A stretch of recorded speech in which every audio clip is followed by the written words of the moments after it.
سلام عرض میکنم خدمت تمام تاج کیچنیای عزیز و خیر مقدم میگم خدمت تمام فالوورای جدیدی که عضو کانال اینستاگرام ما شدن.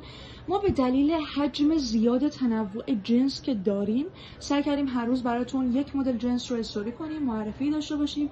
اگر لیستی داشتید حتما با ادمین عزیزمون در میون بذارید.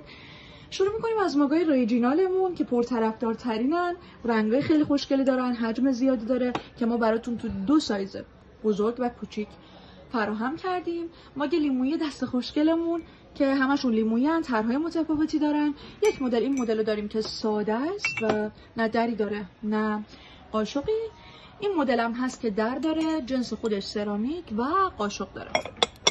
ماگ دیگه بخوام براتون معرفی کنم ماگای کارتونیمون هستن، باب اسفنجی، ماگ تام‌مجاری که حجم زیادی دارن و دسته و لبشون با هم یک رنگه.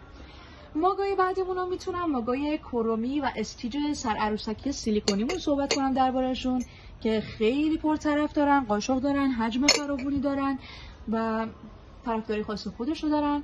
ماگ خرس مهربون، ماگ خرس عصبانی. میریم سراغ نیم لیوانامون برای سرو نسکافه، قهوه، هات چاکلت، کاپوچینو که براتون فراهم کردیم تو دو رنگ سفید و کرم.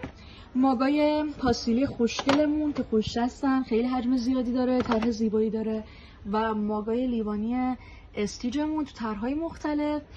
اگر استعلام قیمتی میخواستید حتما با ادمینمون در میون بذارید.